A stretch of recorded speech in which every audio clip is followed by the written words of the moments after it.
Hi guys! So for today's vlog, magre-reband na naman tayo. So ito nga pala yung before ng buhok ni ma'am. As you can see, sobrang kulot at sobrang kapal talaga ng hair ni ma'am. At the same time, meron rin dating reband yung dulo and merong kulay yung kanyang buhok. So what we're gonna do guys, first is syempre ipag-shampoo natin si ma'am. I-wash natin, i-blow dry, then 100% dry. Then after nyan, syempre, applyan na natin ng number 1 o letter A na gamot. So guys, ayan. So as you can see, na-apply ko na yung gamot ni ma'am. Siyempre sa pag-a-apply guys, kailangan is paper thin, no?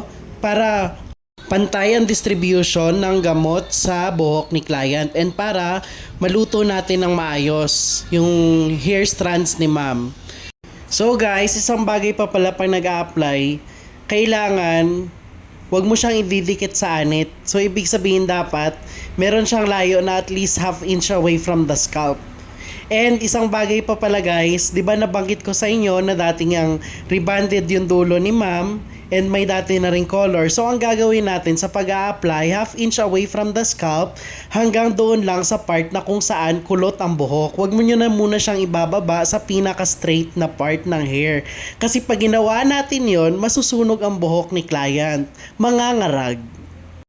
Sa pag-a-apply guys, kailangan mabilis po tayong mag-apply. Ang ginawa ko po dito sa buhok ni client is sineperate natin siya into 4 section o yung tinatawag natin na quadrant section. So syempre kailangan mabilis yung paglagay natin. Pero syempre, ang isa sa importante din sa pag-a-apply ng buhok ni client is malinis yung ating application.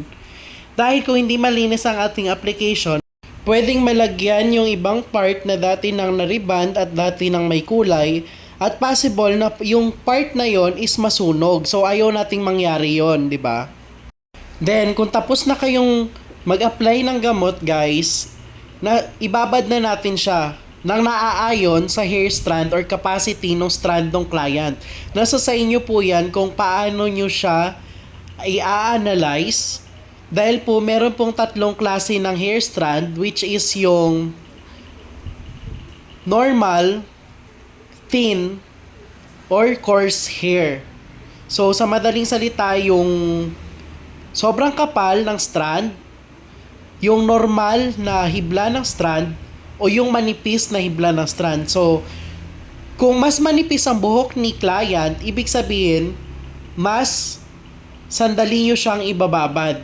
Ang pinaka-normal na babad guys is only 35 minutes. Pero minsan, kung manipis ang buhok ni client, kailangan nyo siyang i-observe up to 20 minutes.